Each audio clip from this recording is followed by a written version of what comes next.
Hello again, NBA friends, and welcome back into our NBA Roundtable. My name is Matt Eppers. I'm a digital producer at USA Today Sports, and today we wanted to talk about some players putting up some eye-popping numbers early in the season. To help us do that, I am joined by Jeff Zillgitt of USA Today Sports and Evan Barnes of the Commercial Appeal in Memphis.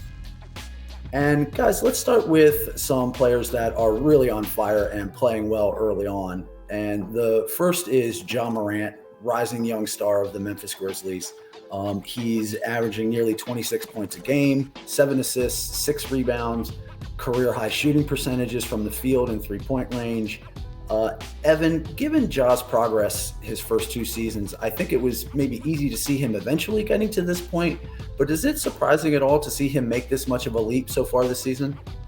It's been a mild surprise. I mean, you look at Ja. Obviously, that playoff run, he took his game to another level against the Jazz, and it's carried over into the season where you see him being more confident shooting those 3-pointers. He's getting to the paint a lot easier because I think Steven Adams likes to operate out of the high post, so Ja can get to the rim much easier.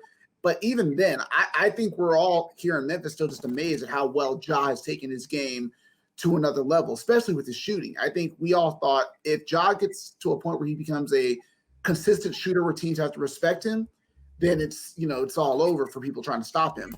And he's showing progress on doing that. I mean, he had a game where he's hit 5 3-pointers. He's had a game where he hit 4 3-pointers.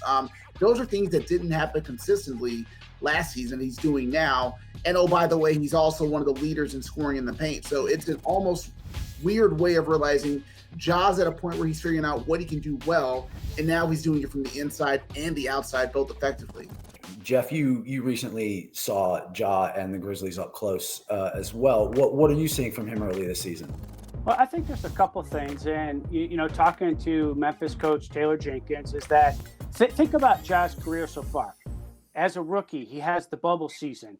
His second year, he has that comeback season, and the off season was a little unusual.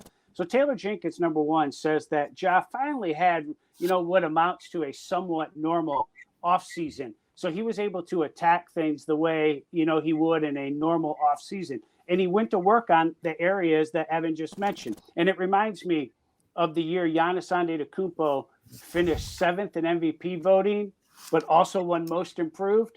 That's the kind of season we could be looking at from Ja.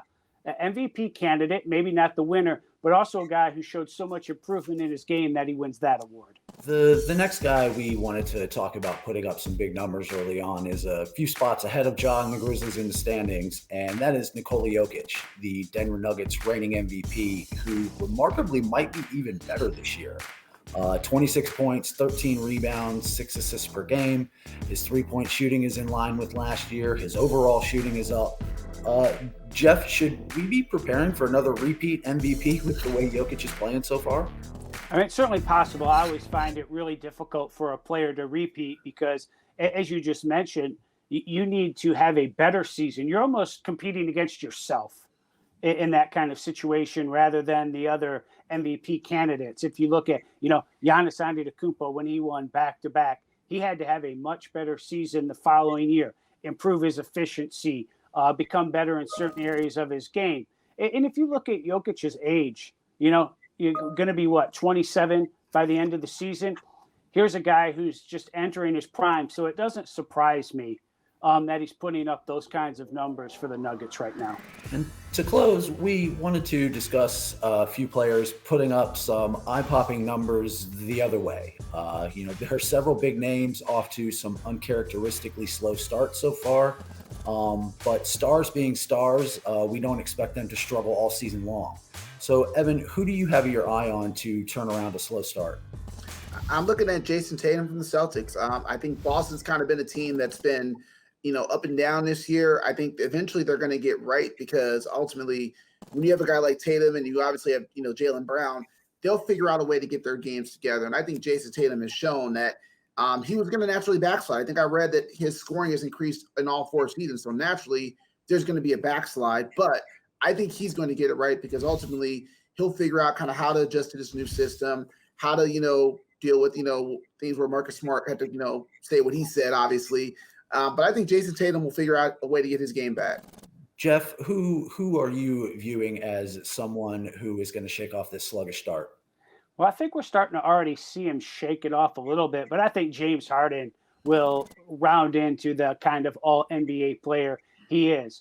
With Kevin Durant playing the way he is, it only opens up opportunities for Harden, and Harden is already so good at finding shots for himself.